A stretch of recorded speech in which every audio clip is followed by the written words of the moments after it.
National leaders have finally agreed on the nominations for the EU's top jobs, but their choices still have to be approved by the European Parliament.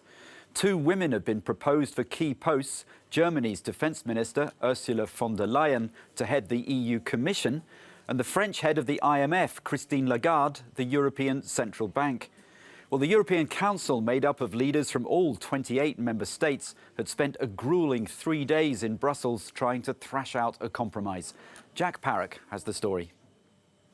After marathon negotiations holding the leaders in Brussels for 3 days, finally an agreement. Belgian Prime Minister Charles Michel, the only person actually present at this summit, who'll take one of the top jobs as European Council President.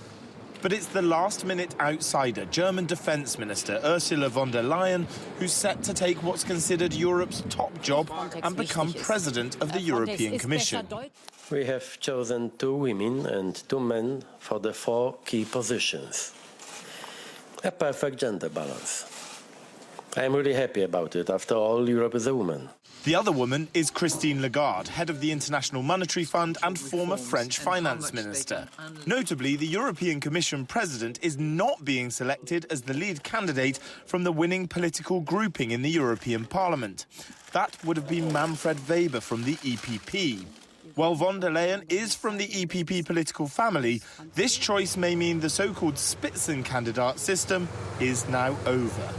None of the Spitzenkandidaten could command a majority, either in the Council or the Parliament, and unfortunately when you have inconclusive elections, that's what happens sometimes. But I think we'll have to review that system and see how it might work in 4 or 5 years' time. It will be seen as a consolation prize for European socialists to see Spain's Foreign Minister Josep Borrell take over as the EU foreign policy chief.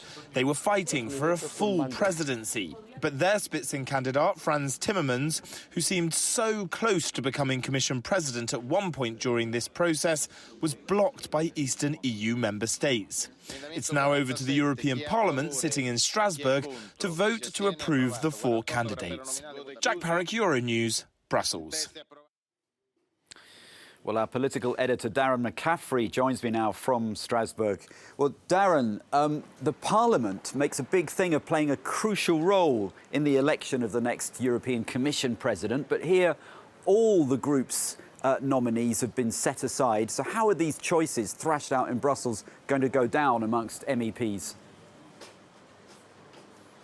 Yeah, indeed, it's quite extraordinary, isn't it, that almost the most democratic body in the European Union, the one that many would argue gives it a strong layer of legitimacy, i.e. the European Parliament, has had very little say, in fact almost no say in this process. Many will look at the deals done in the back rooms of Brussels with sheets of paper with people's names crossed out and then added to as not a very legitimate and open and transparent way for EU leaders to decide who should become the next Commission President. And when you look at it, many will suggest that, of course, that the lead candidate process is now dead, that it started in 2014 with Jean-Claude Juncker and it ended in 2014 with Jean-Claude Juncker. And I think there is disquiet in the Parliament because ultimately it wants to exert its authority and yet again, in some ways, it's having to fall into line. Now, today it will elect, of course, its president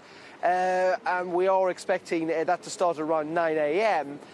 But the question is, in a couple of weeks' time, will they endorse this package that's been put forward by Brussels?